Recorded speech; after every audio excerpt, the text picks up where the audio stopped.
شاهدا ومبشرا ونذيرا. وقال تعالى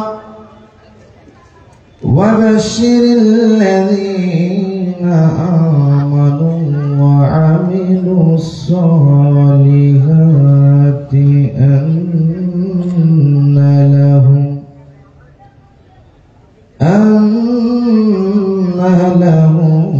جنات تجري من تحتها الأنهار إلى آخر الآية. وقال تعالى شأن حبيبه إن الله وملائكته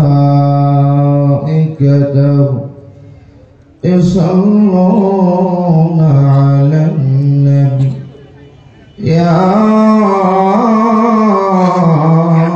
أيها الذين آمنوا صلوا عليه وسلموا تسليما.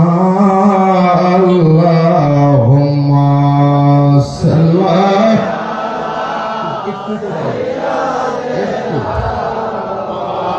مولانا محمد وعلى آله مولانا محمد الله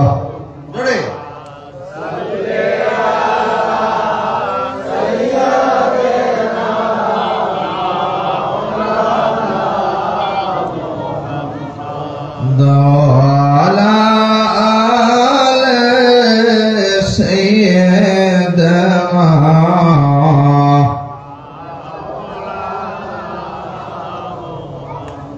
আমরা অদাম গুনাহগার গো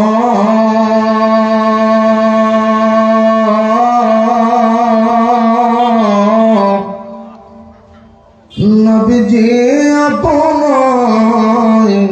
চিনলাম না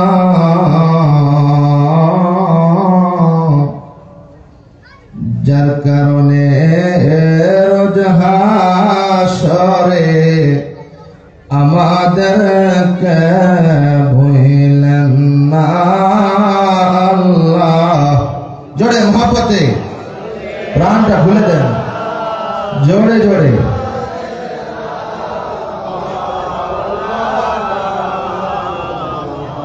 وعلى آله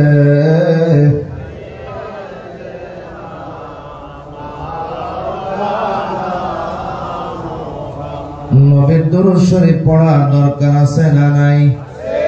জবান খুলে বলেন আছে না নাই? কেন নবীর দুরূদ শরীফ দরকার? আমার প্রাণের মায়েরা,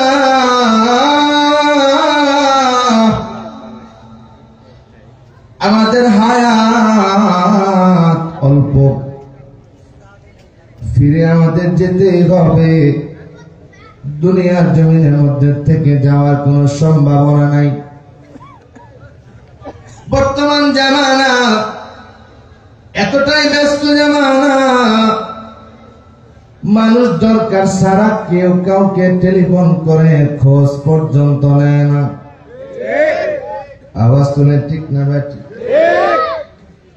মানুষ এত ব্যস্ত হয়ে গেছে, আগে তো মোবাইল করলে 1-2 টাকা মিনিটে কাটত, বর্তমানে হোয়াটসঅ্যাপ, ইমো আর মেসেঞ্জারে ফোন করলে এমবি কাটে, ওয়াইফাই থাকে, অফুরন্ত কথা বলার সুযোগ, কিন্তু দরকার ছাড়া কেউ কাউকে খোঁজ পর্যন্ত নেয় না। জোরে কোন ঠিক না ব্যাঠি? তাইলে দুনিয়া জমিন থেকে বিদায় হয়ে যাওয়ার পরে আমাদের কবরের পাশে দাঁড়ায় আমাদের সন্তানেরা এত পরিমাণে ব্যস্ত হয়ে যাবে তারা কোনোদিন দাঁড়ায় একটু জিয়ারত করে চোখের পানি ফেলে আমাদের জন্য দোয়া করবে। বর্তমান জামানার ডিজিটাল ফুলাফান দ্বারা আশা করা যায় না। আওয়াজ তুলে ঠিক না ঠিক? ও প্রাণের বাবাজিরা রে, দুনিয়ার কোন মানুষ 50 বছর 60 বছর যদি হয়ে যান, অনেকে দাদার কবরের কথা মনে রাখে, দাদার বাবার কবরের কথা তাদের মনেও নাই, চিহ্ন পর্যন্ত নাই, মাটির সাথে মিশে সমান হয়ে গেছে, এমন আছে না? নাই। আমরা দুনিয়ার জমিন থেকে বিদায় হয়ে যাওয়ার পরে, আজ থেকে দুনিয়ার জমিন থেকে বিদায় হয়ে যাওয়ার পরে 50-60 বছর পরে আমাদের অবস্থাও তো তাই হবে। কেউ আমাদের জন্য খোঁজ নেবে না, আমাদেরকে কেউ মনে রাখবে না, রাখার প্রয়োজনীয়তা থাকবে না। কিন্তু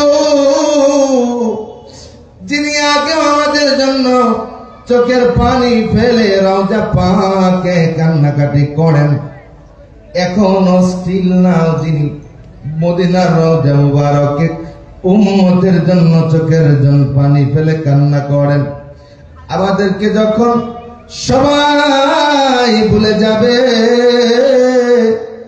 তখনও যিনি আমাদের জন্য চোখের পানি ফেলে আল্লাহর দরবারে মাগফিরাত যাবেন, মাফ যাবেন, তিনি নবী রাহমাতুল লিল আলামিন।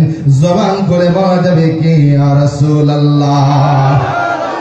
আইলে জান্নাতের বাগানে বসছি, জান্নাতি মেহমান, মাইকের আওয়াজ যত দূর পর্যন্ত যায়, যাদের কানে মাইকের আওয়াজ যায়, কার জীবনের জন্য জানি আজকের মাহফিল শেষ মাহফিল হয়ে যাবে, কার জন্য জানি কাপড়ের কাপড় বড়াই গ্রাম পৌর মার্কেটে এসে হাজির হয়ে গেছে, কার জন্য জানি কবরের বাঁশগুলি গজায়া রেডি হয়ে রয়েছে, জান্নাতের বাগানে এসে বসি, দুপুরটা চোখের পানি নজরানা দিয়ে আল্লাহ তাআলা যেন জীবনের গুনাহ মাসুম বানায়া আজকের মাহফিল থেকে ঘরে ফিরাইয়া নেয়, মধুর সুরে পবিত্র ভাবে আমার নবীজির শানে দরুদ শরীফ পড়েন। আল্লাহুম্মা সাল্লি, জোরে জোরে একটা তো বড় বন্ধু থাকবে না মহব্বতে,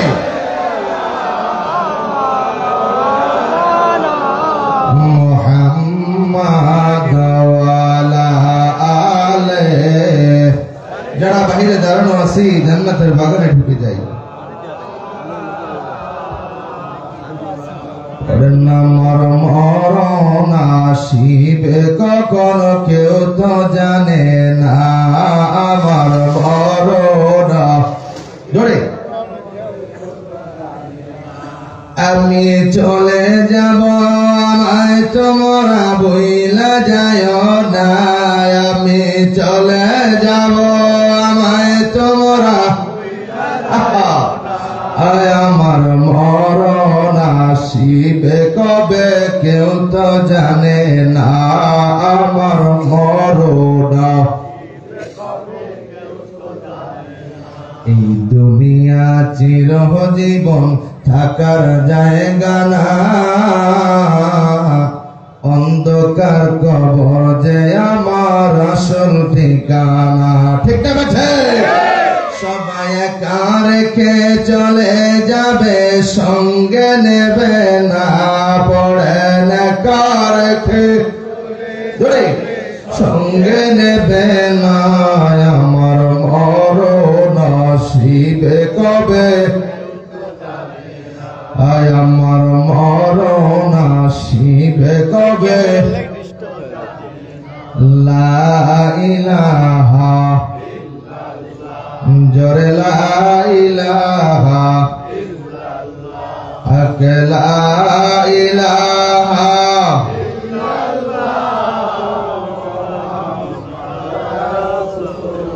জোরে লা ইলাহা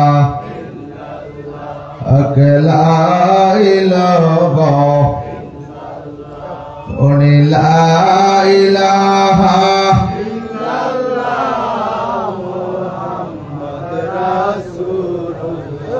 কালিমা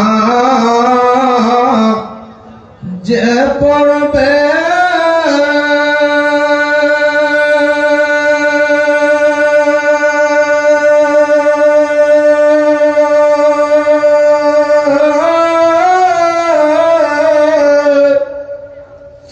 তার মরা কলব জিন্দা হবে। আল্লাহু আকবার। এই কালিমার ক্ষমতা আছে না নাই? জবান খুলে বলেন আছে না নাই? আবার বলে মারা হযরত আমিরুল মুমিনিন খলিফাতুল মুসলিমিন উমরে ফারুকের জামানার একটা ঘটনা মনে পড়ে গেল, শুনে দিয়ে যাই। আমিরুল মুমিনিন খলিফাতুল মুসলিমিন আবু যর গিফারি, আমার মায়া নবীজির বয়োবৃদ্ধ একজন সাহাবী, প্রবীণ সাহাবী, কিন্তু শক্ত, এমন শক্ত এখনো অনেক তাগড়া, কিন্তু বয়স অনেক হয়ে গেছে। আবু যর গিফারিকে ডাকলেন, আপনি আল্লাহ নবীর প্রবীণ সাহাবী, আপনি সহ আরো 9 জনের একটা কাফেলা আপনি আজারবাইজানের পরবর্তীতে, যেটা বর্তমানে ইউক্রেন, রাশিয়া, এমন একটা, ওই পাশে রাশিয়া, বর্তমানে মাঝখানে ইউক্রেন, এই পাশে আজারবাইজানের ছোট্ট কিছু বনাঞ্চলীয় এলাকা আছে। এই এলাকার ভিতরে মরুভূমি পার হয়ে যেতে হয়। আপনি যাবেন ওই এলাকার যিনি রাজা আছে, ওই এলাকার যিনি বাদশাহ আছে, আপনি আখিরি জামানার পয়গম্বর রাহমাতুল লিল আলামিনের কালিমার দাওয়াত আমি ওমরে ফারুকের পক্ষ থেকে দূত হিসাবে যাবেন। আপনি গিয়ে বলে আসবেন, যদি সহজভাবে কালিমার দাওয়াত গ্রহণ করে নেন, তাইলে আমরা অস্ত্র ধরব না, আমরা তাদের বিরুদ্ধে সৈন্য পাঠাবো না, আমরা তাদের বিরুদ্ধে সমর অভিযান পরিচালনা করব না। কিন্তু যদি না মানে, আমরা সমর অভিযান পরিচালনা করব, তাদের বিরুদ্ধে আমরা তলোয়ার ধরব। আপনি দূত হিসাবে আগে যাবেন, পয়গাম তাদের কাছে পাঠাইয়া দিয়ে আসবেন। বলেন সুবহানাল্লাহ। আবু যর গিফারি সঙ্গী সাথীরা মরুই পার হয়ে যাচ্ছে, দূরে দেখা যায় শহরাঞ্চলীয় এলাকা। আল্লাহ নবী সাহাবী ডেকে বললেন, ও সঙ্গী সাথীরা, আপনারা এখান থেকে কালিমার জিকির করা আরম্ভ করে দেন, কালিমার জিকির করা আরম্ভ করে দেন, কালিমার তালকিন করা আরম্ভ করে দেন। যখন তারা লা ইলাহা ইল্লাল্লাহ পড়া আরম্ভ করলো, ইল্লাল্লাহর একটা ধাক্কা আছে না নাই? আওয়াজ তুলে ইল্লাল্লাহ বললে ধাক্কা একটা আছে না? এটা তো কলবের মধ্যে যায় লাগে, ঠিক না বা ঠিক? আমি তরিকায়ে কাদরিয়া, চিশতিয়া, নকশবন্দিয়া, মুজাদ্দিদিয়া, আপনারা তো বাংলাদেশের 4 তরিকা কে বেশি জানেন? আমি অসংখ্যবার ভারতের জমিনে ওয়াজ করার সুযোগ পেয়েছি, মাসের পর মাস ভারতে থাকার সুযোগ পেয়েছি। যখন গত রেভলিউশন শুরু হলো 18 জুলাই, সারাটা মুহররম আমি তখন ভারতের জমিনে। আমি দেখেছি তরিকায়ে কাদরিয়া, চিশতিয়া, নকশবন্দিয়া, মুজাদ্দিদিয়া, আশরাফিয়া, সাবিরিয়া, ওয়াইসিয়া, কদমিয়া, রেফাইয়া, ইউনুসিয়া সহ 14 খানদানের অসংখ্য তরিকত রয়েছে, যেগুলো আল্লাহর ওলিরা হক, আল্লাহর ওলিরা হক, আল্লাহর ওলিরা হক। তারা আপন আপন ভাবে ইসলামের খেদমত এখন ওই ভারতবর্ষে তথা পাকিস্তানে ওই সমস্ত পাহাড়ি অঞ্চলে তারা চলমান আছে। বলুন আল্লাহু আকবার। অসংখ্য তরিকতের ভিতরে এই লা ইলাহা ইল্লাল্লাহ, এই জিকিরের সবক দেওয়া হয়। আমাদের তরিকায় নকশবন্দিয়া, মুজাদ্দিদিয়া সিলসিলায় এই ইসতিজাতের জিকিরের সবক দেওয়া হয়। ইসতিজাতের জিকিরের সবকটা আল্লাহ আল্লাহ জিকিরের সবক, যেটা কলবের মধ্যে যায়। আর লা ইলাহা ইল্লাল্লাহর যে সবকটা এটাও কলবের মধ্যে যায়। এই তালকিন যারা করবে মরা কলবটা জিন্দা হয়ে যাবে, বলুন সুবহানাল্লাহ। তবে এই ক্ষেত্রে আমার পীর মুর্শিদ খাজা ফরিদপুরি বলে, বাবারা ইসমে জাতের জিকিরটা সরাসরি জাত পাক থেকে রাসূল পাকের হইয়া মুর্শিদের দিল হইয়া মুরিদের দিলে আসে। ইসমে জাতের জিকিরটা দ্রুত পরিষ্কার করে মরা কলবটাকে জিন্দা বানায় দেয়, বলুন সুবহানাল্লাহ। এই লা ইলাহা ইল্লাল্লাহ জিকির মরুভূমি থেকে আরম্ভ করে দিল। জিকিরের পর্যায়ে ইল্লাল্লাহ বলে একটা ধাক্কা দেয়। এই ধাক্কা পবিত্র সাহাবায়ে কিরামদের জবান থেকে, পবিত্র জবান থেকে বের হয়ে রাজপ্রাসাদের দেওয়ালের মধ্যে যায় ধাক্কা লাগে, ধাক্কা লাগে। যখন ধাক্কা লাগে প্রাসাদ প্রকম্পিত হয়ে ওঠে, থরথর থরথর করে দেওয়ালের প্রাসাদ, ইটের প্রাসাদ কেঁপে ওঠে, বলুন সুবহানাল্লাহ। যখন ইল্লাল্লাহর ধাক্কা লাগে, বাচ্চা ঘুমন্ত অবস্থায় ছিল, দেখে বলল পাইক পেদা, কি ব্যাপার, ভূমিকম্প শুরু হয়েছে নাকি? কেন প্রাসাদের দেওয়ালগুলি কাঁপে? নাকি বহির শত্রু থেকে আক্রমণ হয়েছে? দেখো তো ছাদের উপরে গিয়ে দেখো কেন এমন হচ্ছে, বারবার কেন এমন হচ্ছে। আমার প্রাণের ভাইরা যখন উপরে উঠে দেখলো মরুভূমির ভিতর থেকে গুটি কয়েক মানুষ, কেমন একটা আওয়াজ আসে, আওয়াজটা কম্পন হয় দেওয়ালে, প্রাসাদ তরতর তরতর করে কাঁপে। বাদশাহকে বলে ওনাদেরকে নিয়ে এসো। আবু যর গিফারি রাদিয়াল্লাহু তাআলার সঙ্গী সাথীরা ওনাদেরকে নাচ প্রাসাদে নিয়ে যাওয়া হলো। দেখে নেওয়া হলো আপনারা কারা, কোনদিন তো আপনাদেরকে এই এলাকাতে দেখিনি, কোনদিন তো আপনাদের এই জায়গায় দেখিনি, আপনারা কারা? দেখে বলল আমরা আমিরুল মুমিনিন খলিফাতুল মুসলিমিন আব্দুল্লাহের যিনি খলিফা ওমর ফারুকের পক্ষ থেকে আখিরি জামানার পয়গম্বর নবী রাহমাতুল লিল আলামিনের সত্যের দাওয়াত, ইসলামের দাওয়াত নিয়ে আমরা আপনার কাছে এসেছি, বলুন সুবহানাল্লাহ। বলে বুঝলাম আখিরি জামানার পয়গম্বরের, কিন্তু আপনারা মরুভূমিতে আসার সময় কি যেন পড়তেছিলেন? আল্লাহু আকবার। ডেকে বলল এটা আমাদের কালিমা। আখিরি জামানার নবী রাহমাতুল লিল আলামিনের উপরে যে কালিমাটা আসছে, ও কালিমাটা এটা। বলল বুঝলাম, কিন্তু ইল্লাল্লাহ নামক একটা ধাক্কা আসে। বলল হ্যাঁ, এটা তো আমাদের জবান থেকে বের হয়েছে। আবার বলার পরে ডেকে বলতেছিল এটা আখিরি জামানার পয়গম্বরের কালিমা।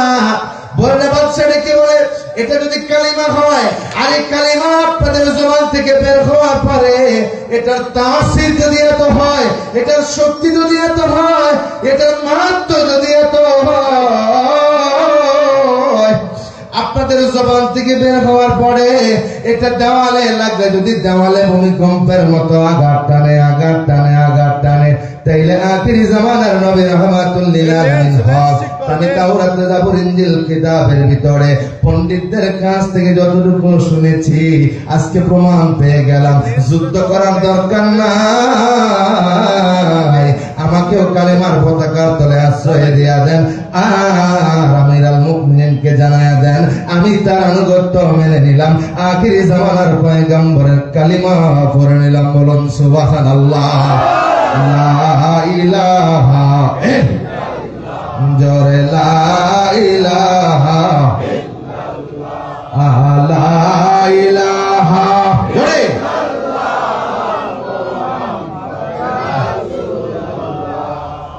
কোন পথে যাব জানি না, আমি মদিনার রাস্তা চিনি না, আমি কোন পথে যাব মদিনার রাস্তা,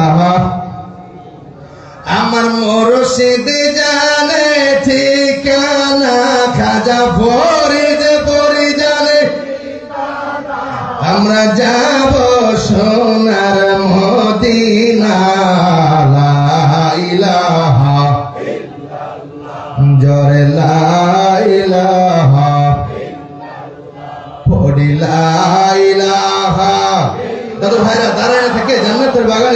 কি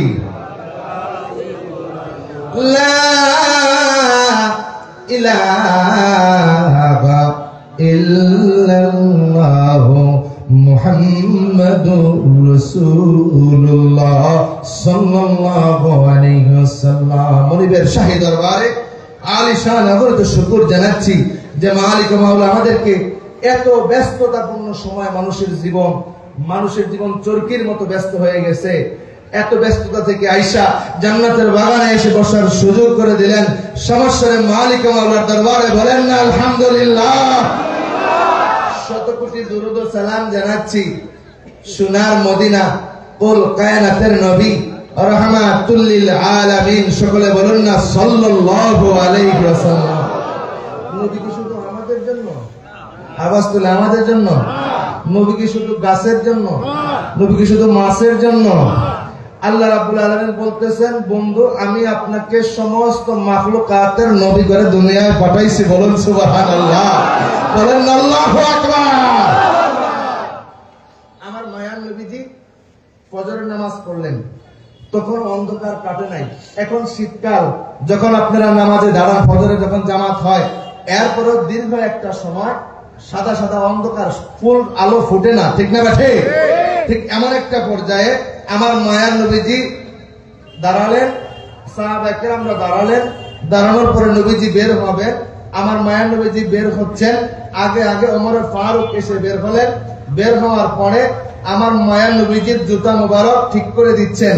এমন সময় দেখা গেল মসজিদে নববীর পাশ থেকে একটা খেজুর গাছ, লম্বা গাছ থেকে একটা পাখি এসে আমার মায়ার নবীজির পবিত্র জুতা মুবারকটা ঠোঁটে নিয়ে উড়াল মারছে। আল্লাহু আকবার বলেন না। উড়াল মারার পরে ওমর ফারুক পিছনে পিছনে দৌড়াচ্ছে। যাওয়ার পরে খেজুরের বাগানের ভিতরে যখন পাখিটা নবীজির পবিত্র জুতা মুবারকটা জমিনের মধ্যে স্পর্শ করালো, দেখা গেল জমিনের ভিতরে লাগার সঙ্গে সঙ্গে ওখান থেকে ছোট্ট একটা সাপের বাচ্চা বের হয়ে যায়। আল্লাহু আকবার। এই সাপের বাচ্চাটাকে লাঠি দিয়ে আঘাত করার জন্য অনেক সময় মরা খেজুরের গাছের ডাল পড়ে থাকে, ঠিক না বেঠে?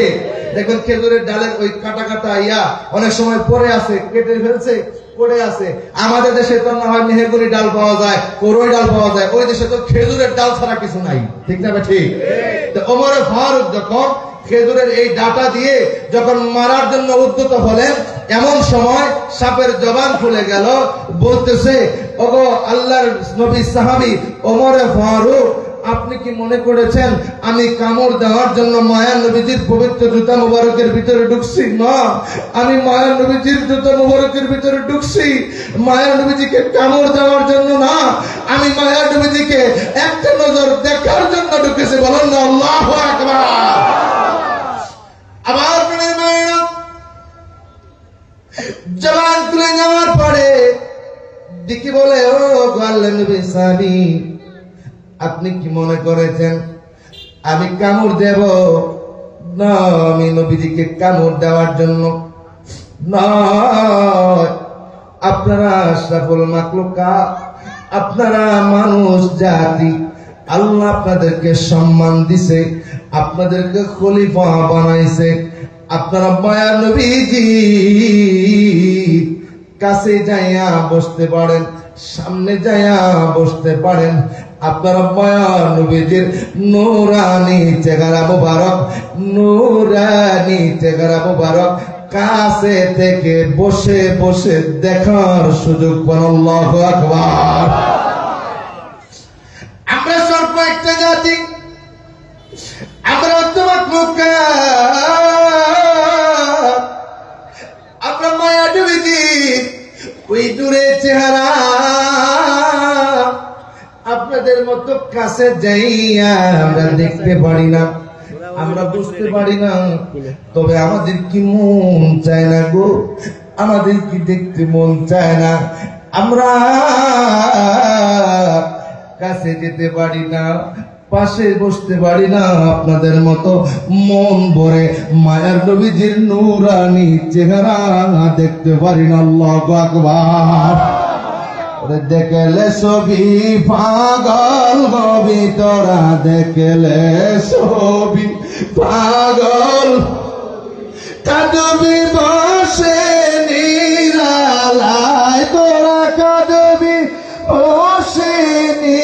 রায়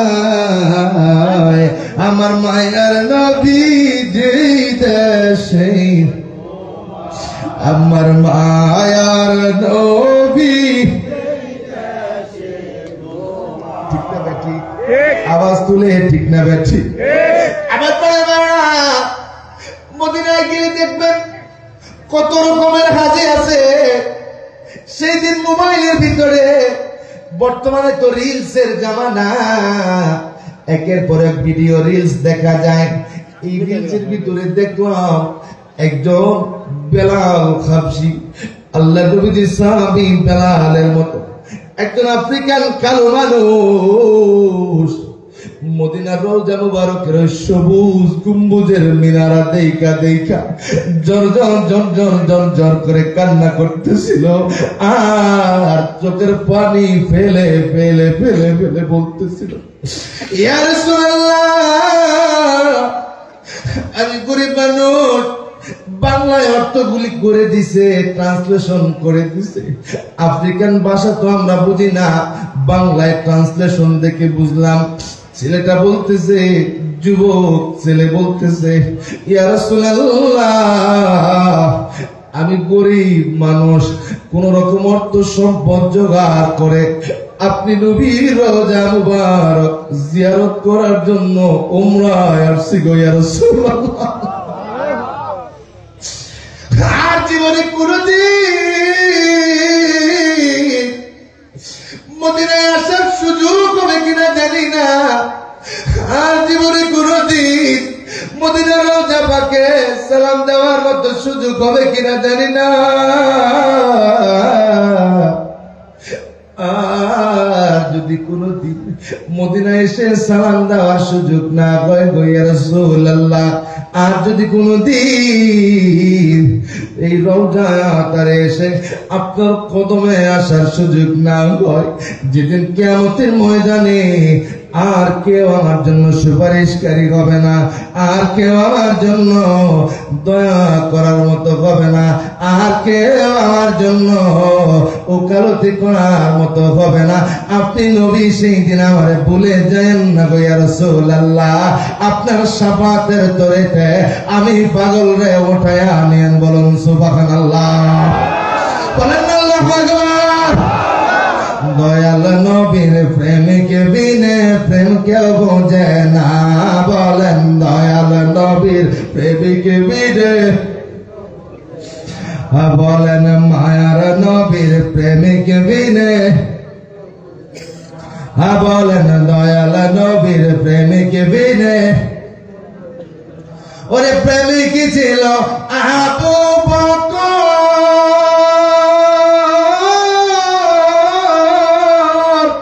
ইন্তেকালের পরের খবর আল্লাহু আকবার ওরে প্রেমিক ছিল আবু বকর ইন্তেকালের পরের খবর রওজা পাকের তালা খুলে চাবি লাগে না রওজা পাকের চাবি লাগে না মায়ার নবীর প্রেমিক বিদে বলেন মায়ার নবীর প্রেমিক বিদে আমার করে ভাইরা সাত দিকে বলে ওগো মা আপনারা যেমন সামনে বসে নবীর নূরানি চেহারা দেখতে পারেন আমরা তো নবীর নূরানি চেহারা বসে দেখতে পারি না আমাদের দেখার সৌভাগ্য হয় না ও প্রাণের বাইরে আমার যারা বিশ্ব জাকের মঞ্জিলে আমার পীর মুর্শিদের কদমে যারা গেছেন আট্রসির বদনাম ঘরে ঘরে ঘরে ঘরে করছে আট্রসির বদনাম সারা দুনিয়া ব্যাপী আছে আট্রসির বদনাম সারা দেশে বিদেশে আছে কিন্তু একটা বার যারা যাইয়া হুজুরের নূরানি চেহারা মোবারকের দিকে তাকাইছে ওদের আর দুনিয়াদারির কোনো কিছুই খেয়াল হইছে না তারা কোন ঠিক না ব্যাঠি আবার বলেন ভাইরা 1993 সালের কথা বলতেছি আমার এলাকা জামালপুরে বিখ্যাত একটি মাদ্রাসা আছে আরামনগর কামিল মাদ্রাসা যে আরামনগর কামিল মাদ্রাসা ও প্রাণের ভাইরা আমার, বড় মাদ্রাসা, বড় মুকাদ্দাস, বড় উলামায়ে কেরাম, মাদ্রাসার পাশে জলসা করতে গেলাম 93 সনের কথা। তখন আমাদের বয়স অল্প, জলসা হলো না, করতে দিল না। এমন একটা অবস্থা, পরবর্তীতে তারা বলল আক্রোশের হুজুরের কাছে আমরা প্রশ্ন নিয়ে যাব, আমরা তার সাথে কথা বলবো, যদি তার সাথে আমাদের মতের মিল হয় আমরা এই জায়গায় মাহফিল করতে দেব। এমন অবস্থায় জামালপুরের সরিষাবাড়ি থেকে 5 কাফেলা করে 93 সনের পবিত্র ঈদে মিলাদুন নবীতে আমরা সকলেই গেলাম। যাওয়ার পরে ঈদে মিলাদুন নবী শেষ হয়ে গেল, বিদায় হয়ে গেল। যে সমস্ত ভাইরা গাড়ি করে কাফেলায় আসছেন আপনাদেরকে বিদায় দেওয়া হলো, বিদায় দেওয়া হলো। কিছুক্ষণ পরে আমার আব্বাজান সহ ময়মুরব্বী এলাকার যারা ছিল চিন্তিত, হুজুরের কাছে তো নিয়ে যাইতে পারলাম না, নিয়েও যাইতে পারলাম না, কেমন একটা অবস্থা হবে। একটু পরে ডাক আসলো জামালপুর থেকে, যে সমস্ত আলেম ওলামা সকল আপনারা হুজুরের সাথে দেখা করতে আসছেন, যোহরের নামাজের পরে আপনাদেরকে সাক্ষাৎ দেওয়া হবে। আল্লাহু আকবার। আমার স্পষ্ট মনে আছে, আমি তখন গভীরভাবে খেয়াল করে এমন একটা অবস্থা হয়ে গেল, যোহরের নামাজের পরে বর্তমানে যেটা 3 নাম্বার হুজরা শরীফের লম্বা বারান্দা, এই বারান্দার ভিতরে একে একে একে একে জামালপুর জেলার অসংখ্য উলামায়ে কেরাম সহ আমরা সকল ঢুকলাম। হুজুর একটা মুড়ার উপরে বসলেন, একটা চাদর গায়ে দেওয়া, মাথায় সুন্দর একটা সাদা টুপি পরতেন হুজুর, পাতলা সাদা টুপি পরতেন। আমার প্রাণের ভাইয়েরা, এর পরবর্তীতে বিশেষ করে মাওলানা ফরহাদ ভাই ছিলেন, বললেন ফরহাদ আলেম ওলামা আসছে, ওনারা ইজ্জতওয়ালা মানুষ, ওনাদেরকে একটা পাটি বিছায়া দাও, ওনাদেরকে একটা পাটি বিছায়া দেওয়া হলো। সকলেই বসলো। হুজুর মোড়ার উপরে বসেছিলেন, বসে বসে বসে বসে কথা বলতেছিলেন। হুজুরের প্রথম কথা ছিল, বাবা আপনারা জামালপুর থেকে বহু দূর থেকে আসছেন, আমি আপনাদেরকে ভালো খাওয়াইতে পারি নাই, ভালো জায়গায় থাকতে দিতে পারি নাই, আমি আপনাদেরকে ভালো আপ্যায়ন করতে পারি না। আপনারা মনে কিছু নিবেন না, আপনারা আমার দেশের মানুষ, আপনারা মনে কষ্ট নেবেন না। হুজুর একে একে একে একে কথা বাড়াইতেছিল, বাড়াইতেছিল, বাড়াইতেছিল, বাড়াইতেছিল। এমন একটা পর্যায়ে আসলো, হুজুর হযরত নূহ আলাইহিস সালাতু ওয়াস সালামের কথা বলতেছিল, আর অবাধ্য পুত্র কেনানের আলোচনা করতেছিল আর করতেছিল। আমি চেয়ে দেখি, আমি দাঁড়ানো ছিলাম, চেয়ে দেখি গো সমস্ত মানুষগুলি হুজুরের ডোরানি চেহারা মুবারকের দিকে তাকায়া অজর নয়নে ঝরঝর ঝরঝর নয়নে কান্না আরম্ভ করে দিল। কোথায় গেল প্রশ্ন, কোথায় গেল কথা?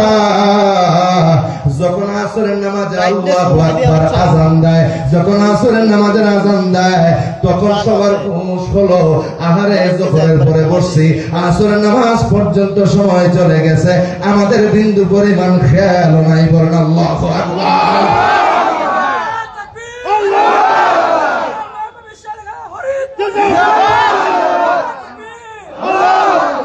আমার প্রাণের ভাইরা, আসরের নামাজের আযান পড়ল, হুজুর কেমনে যান পাক জবানে শুনেছি।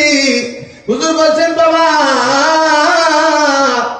40 বছরের ভিতরে আমার কোনদিন ফজরের নামাজ কাজা হয়েছে কিনা আমার মনে পড়ে না।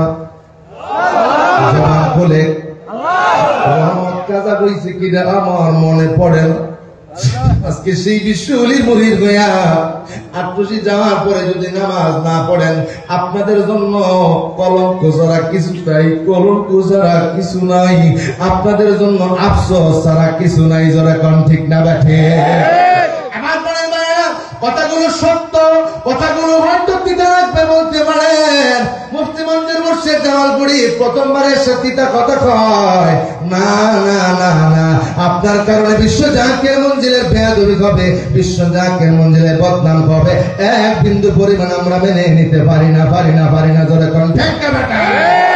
আমার মনে হয় হুজুর কেবলা জানেন শেষ সময়ের কথা মনে করে দেখে হুজুর হাইটা নামাজ পড়তে পারে না, আজমির ভাইয়ের কাঁধের উপরে বর করে দিয়া বর দিয়া দিয়া দিয়া দিয়া আজতলা মসজিদে যাইয়া নামাজে দাঁড়াইয়া গেছে। ঠিক না ভাই? ঠিক। হুজুর এমন কইল হাঁটতে পারে না, হুজুর হুইল চেয়ারে বসে বসে বসে বসে যাইয়া ওই আজতলা একটা কর্নারে নির্দিষ্ট নামাজের জায়গায় হুইল চেয়ার মোবারকে যাইয়া বসছে। কোনদিন নামাজ কাজা করে নাই, জামাত কাজা করে নাই। আজকে তার মুরিদ হওয়ার পরে যদি নামাজ আমাদের কাজা হয়, তার মুরিদ হওয়ার পরে যদি নামাজ না পড়ে, আফসোস আপনাদের জন্য, আফসোস রেখে গেলাম। কারণ আমার প্রাণের ভাইরা হুজুর কেবলার পাঁচ জবানে বলতে শুনেছি, বাবা যারা নামাজ পড়বে না তারা আমার মুরিদ হবে না। কেন মুরিদ হবে না? বিশ্বলির পক্ষ থেকে দেওয়া রাসূলুল্লাহ সত্য তরিকার দাওয়াতে যে কয়েকটা ওজিফা আছে, প্রত্যেকটা ওজিফা নামাজের আগে না পড়ে, আওয়াজ তুলে নামাজের আগে না পড়ে। আও প্রাণের ভাই যারা ফজরের পরে ফাতিহা শরীফ আগে না পড়ে, খতম শরীফ আগে না পড়ে, দুই রাকাত নফল নামাজের পরে দোয়া আগে না পড়ে, আসরের পরে তওবার ফয়েজ আগে না পড়ে, মাগরিবের পরে ফাতিহা শরীফ আগে না পড়ে, এশারের পরে 500 মুর্তবা দুরূদ শরীফ নজরানা না দিয়া তোমরা বিছানায় পিঠ লাগায়ও না। এটা যদি নামাজ না পড়ে ওই আমলগুলো করতে পারবে না। আর আমলগুলো না করলে কিয়ামত পর্যন্ত আটশে যায় বিন্দু পরিমাণ লাভ হবে না। জোরে কোন ঠিক না বেটা? আমার ভাইরা গভীরভাবে খেয়াল করেন, কথাগুলি বোঝার চেষ্টা করেন। আমরা সত্যের দাওয়াত দিতে আসছি মহাপবিত্র বিশ্ব শরীফে। আমরা জাকির ভাইদেরকে যখন যাই, আজকে আসরের নামাজের পর্বতে, মাগরিবের নামাজের পর্বতে, এশারের নামাজের পর্বতে যে কর্মকাণ্ড হইছে, আসরের নামাজ থেকে এখন পর্যন্ত স্টিল নাও যে কর্মকাণ্ড হইতেছে, বিশ্ব জাকির মন্দিরে পুঙ্খানুপুঙ্খানুভাবে তাই হয় তাই হয় তাই হয় তাই হয়। যদি এইখানে শরীয়ত বিরোধী কোনো কাজ না হয়ে থাকে, বিশ্ব জাকির মন্দিরেও বিন্দু পরিমাণ শরীয়ত বিরোধী কাজ হয় না, হয় না, হয় না, হওয়ার কোনো সম্ভাবনাও নাই, কিয়ামত পর্যন্ত হবেও না। চ্যালেঞ্জ দিয়া গেল। আল্লাহু আকবার। খাজা বাবা ফরিদে পরি আশেক মদিনার, খাজা বাবা ফরিদ পরি আশেক দেওয়ানা, চেহারাতে ছিল গজার নূরের বাহার, চেহারাতে কত পাপি তাপি অধম গুনাহগার হইছে খেয়া পার, পাপি তাপি হইছে খেয়া পার, চেহারাতে ছিল গজার নূরের বাহার, চেহারাতে আল্লাহুম্মা সাল্লি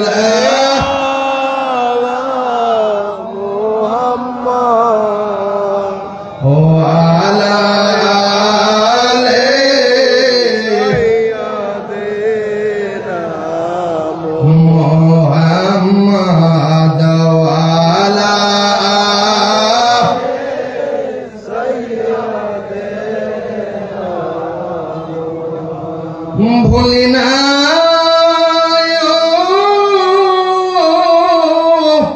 মায়ার নবী আপনারে, পড়েন না, ভুলি না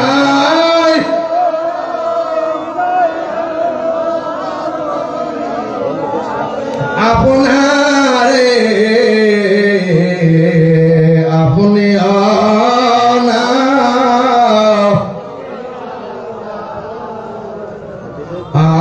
আমাদের আল্লাহুম্মা সাল্লি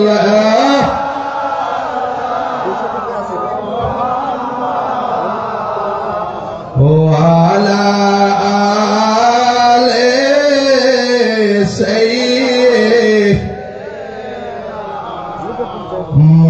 মুহাম্মাদ ওয়া আলা